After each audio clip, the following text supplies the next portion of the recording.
Hi everyone!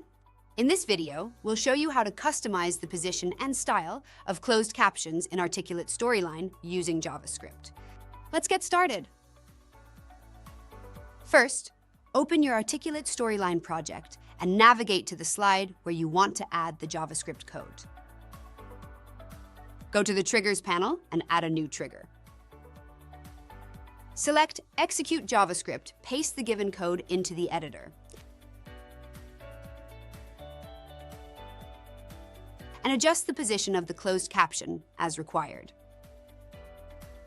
Make sure that the action executes when the timeline starts of the slide.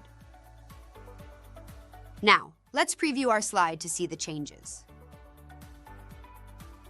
The caption should be positioned 60 pixels from the bottom and have a semi-transparent black background.